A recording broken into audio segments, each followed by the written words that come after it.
Hello there, Zachy. Oh, hi. I'm. Oh no. I'm reading the tags in this one. Oh no. Hmm. So, you've seen what you're about to read. Yeah.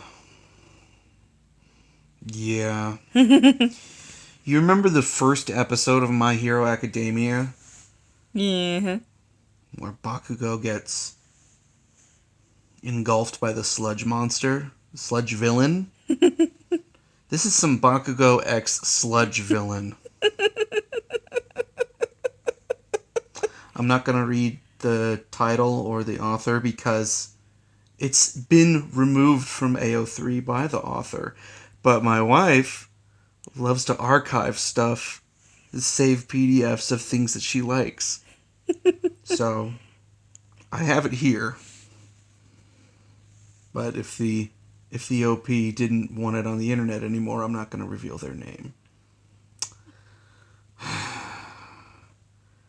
All right, let's get started. It had come out of nowhere, as if it had somehow dropped from the sky or appeared from thin air.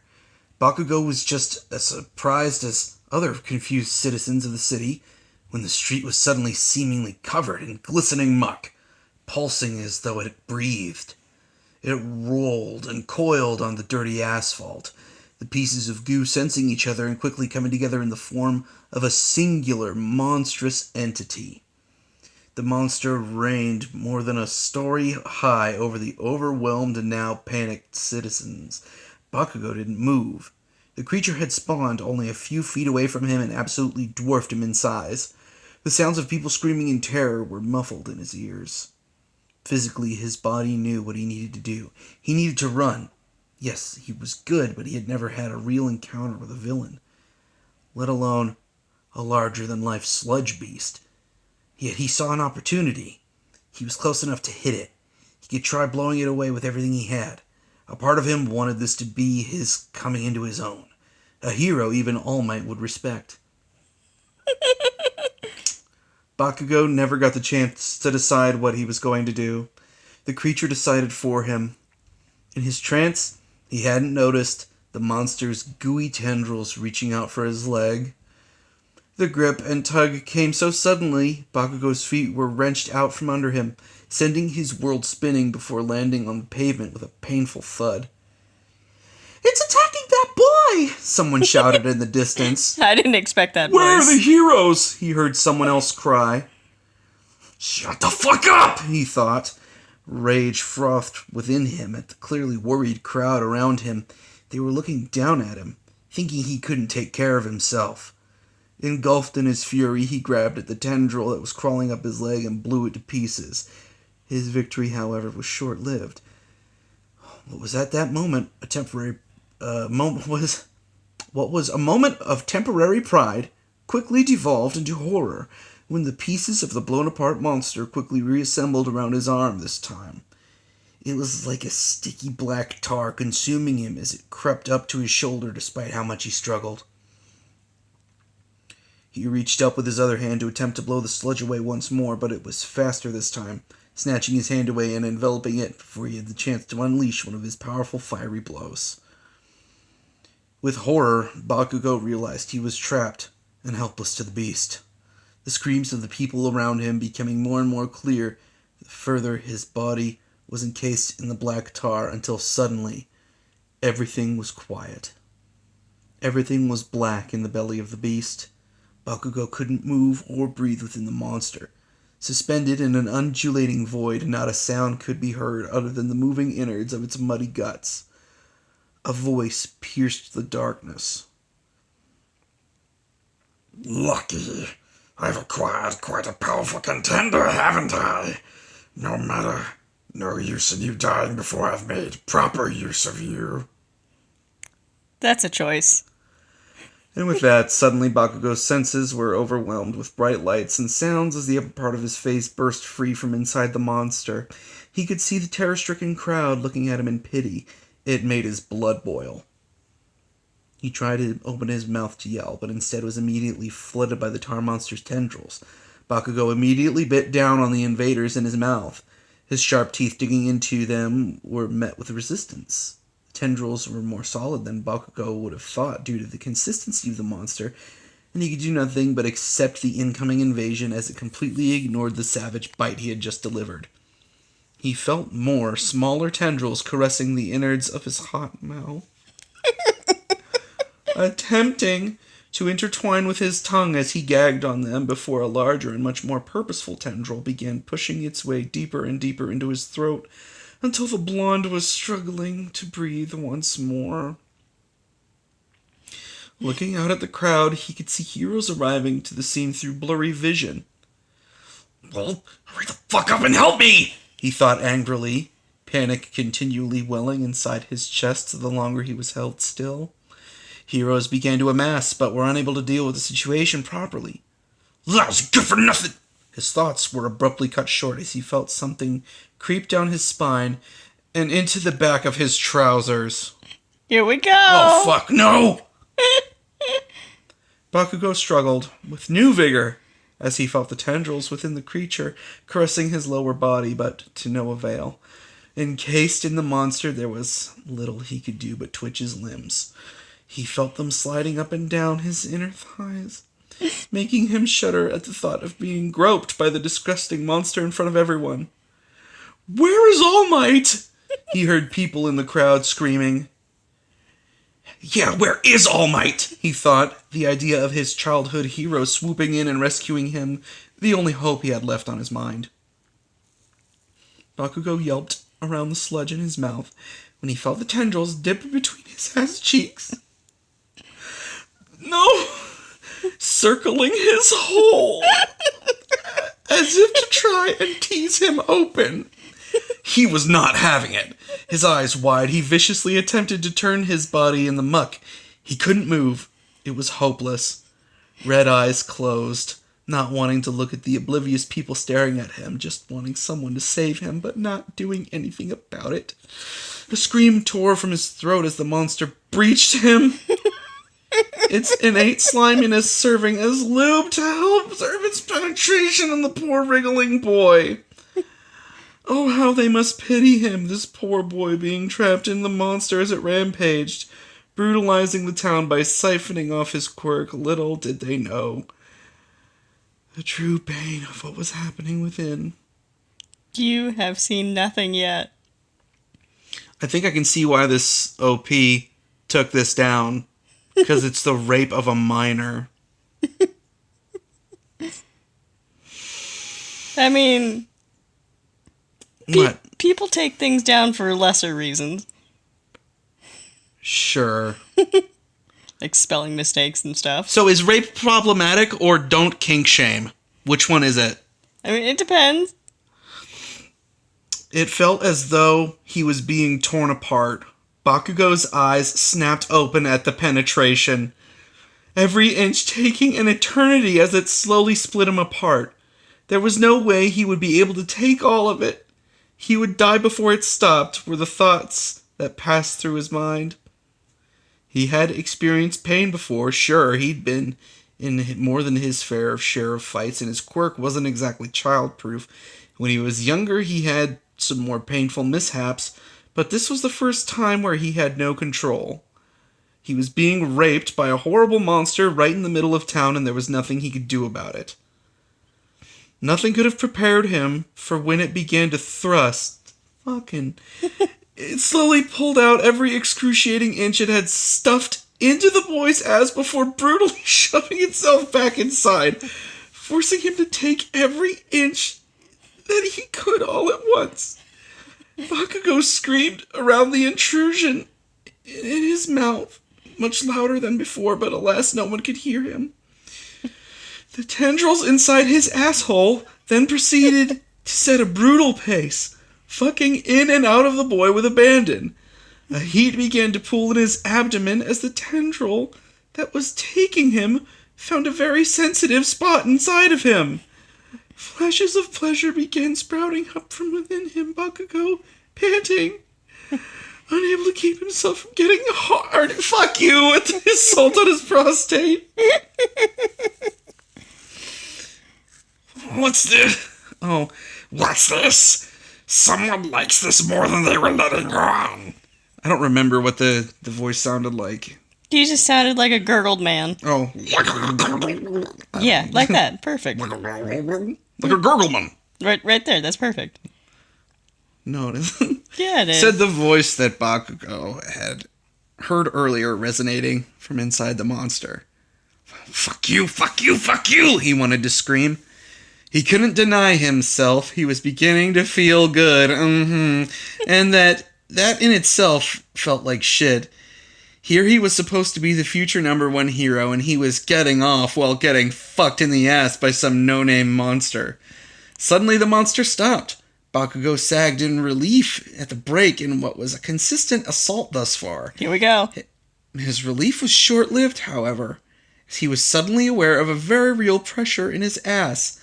The monster's tendrils were expanding inside him. No, he thought. What would happen? Was he going to break if this kept growing? He could feel his asshole spreading wider and wider to accommodate the sheer girth of the monster. Tears welled in his eyes. There was no way he could take more, but he did.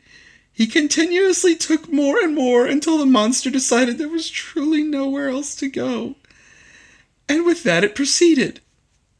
Bakugo let out a pathetic sob once the creature began to move its gargantuan girth inside him once more. He was so full he felt he would burst, but that didn't matter to the monster as it took him. Every powerful thrust was an assault on his prostate. As the tendril was so large now, it was impossible to miss.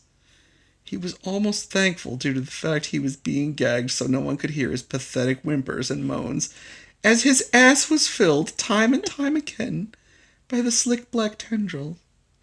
All of his senses were in overdrive, as he moaned every time the beast plunged inside of him, a white-hot heat building at his core, mingling with the burning pain and humiliation.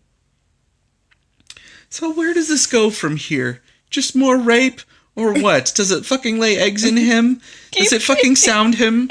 What? Keep reading. What? Does it fucking go through his dick and into, like, his bladder and his balls and he enjoys it? Reading. Does it fucking fill his nut bag and expand it and then stuff his nuts into his ass?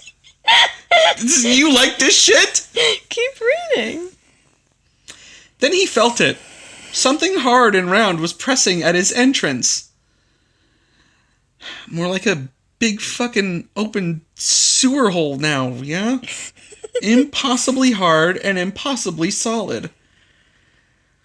Mortified, he realized this thing was trying to breed him. But he was too lost in the pain and pleasure that he was at a loss to even attempt a struggle, futile as it may be.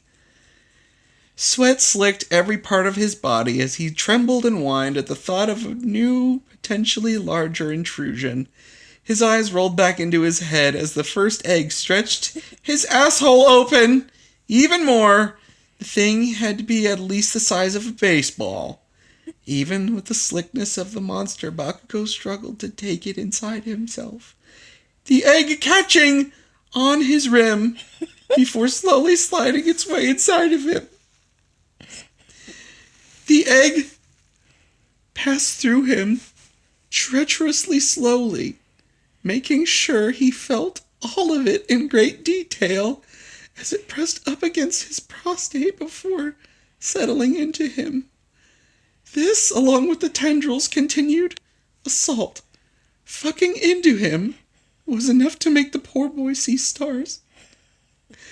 As it was enough to send wave after wave of orgasm, fuck you, crashing down on him. 'Cause I know when I get eggs laid in me, I just can't stop coming.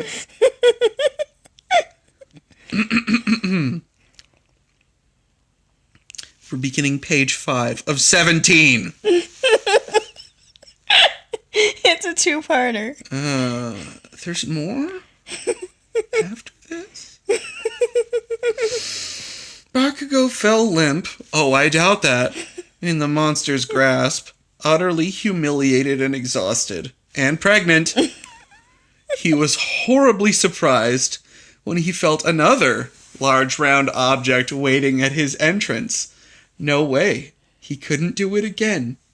His eyes filled with tears at the prospect of having yet another egg forced into him, especially now that his mind was clearer. His struggles and cries renewed as the second egg forced its way inside of him. Looking out at the crowd, desperate for someone, anyone, to come save him, he shut his eyes tight when the second egg deposited itself next to the first one, forcing his worn and tired body to experience pleasure once more. Then abruptly opened them when he heard a familiar voice screaming a childhood nickname. Kachan! That idiot Deku had shown up, and judging by the look in his eyes, was there to honest-to-God try and save him. He proceeded to throw his book bag at the creature, a shitty move fueled by fear and a desperate need to be a hero, no doubt. Deku's distraction was enough to Bakugo to tear his face free. Why are you here? Bakugo shouted. If he didn't stand a chance, Deku would be consumed in a heartbeat. But here he was, desperate to save him. My legs moved by themselves! Deku cried as he clawed at the monster with his bare hands, desperately trying to reach Bakugo. I don't really understand why, because your face seemed to be calling for help. Bakugo was incredulous as to this fool's idiotic reasoning. Yeah, Deku's the one out of line here. No matter how spot on his deduction was. The monster, however, was having none of it, rearing back under Deku's lame assault and tightening its grip on Bakugo as Deku reached for Bakugo's hand through the muck. The constriction was too much. That's it. Bakugo was sure he was going to die here, thoroughly violated and humiliated. What's worse was that Deku was supposed to be his savior of all things, as if to add one final fuck you to his existence. His eyes began to roll backwards as he accepted the end. Detroit! Smash! All the air came flooding back into his lungs at once as the beast was utterly annihilated. Well, where'd we go from here, though? Does he fucking give birth to the eggs? Sludge fell from the sky, obscuring his vision and thoroughly splattering him and Deku in the tar like substance before it slid off, seemingly losing its hold once the life had been punched out of it. He hit the ground on his back, watching all the chunks of the once mighty villain rain from the sky. All Might's silhouette standing proud, facing the crowd of torrents of rain began falling from the sky, drenching him. Bakugo quickly struggled to right himself, fixing his pants before anyone could see, and ignoring the pangs of discomfort he was experiencing as he sat up. Suddenly there were heroes in his face, heroes who had stood idly by and done nothing while he suffered. They complimented his powerful quirk that the creature had surely wanted him for,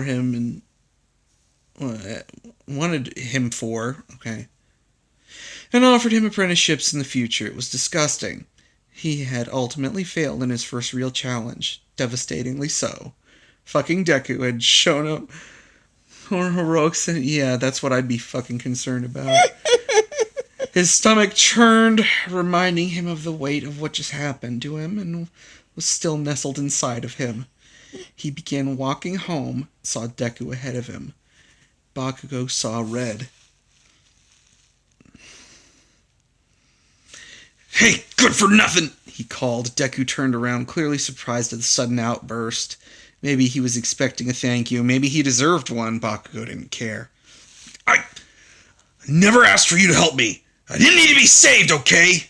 Bakugo was furious, but not just at Deku for butting his nose where it didn't belong. He was furious at himself. The only thing missing is an apology to a shitty, good-for-nothing, quirkless loser like you. Deku remained silent as Bakugo went off, filling Bakugo with only more resentment. He's trying to take the high and mighty road just to show how superior he thinks he is right now. I owe you... That has a question mark on it. Bakugo shouted at Deku's silence. talking more to himself than he was talking to Midoriya. Maybe I do, but don't think that I'm going to apologize. Fuck, his eyes were watering again. The weight of what had just happened to him falling squarely on him as he unleashed his misguided rage and frustration on poor Deku. Fucking nerd! He called out, quickly turning his back to Deku, so he couldn't see his tears begin to fall. He stormed off. He wasn't far enough away not to hear All Might greet Deku. Here he was, only meters away from his idol, who was greeting the world's biggest good-for-nothing. He couldn't even turn around and face him. Okay, that's the end of chapter 1 on the 6th page. Stay tuned, everybody, for chapter 2. Fucking why? No.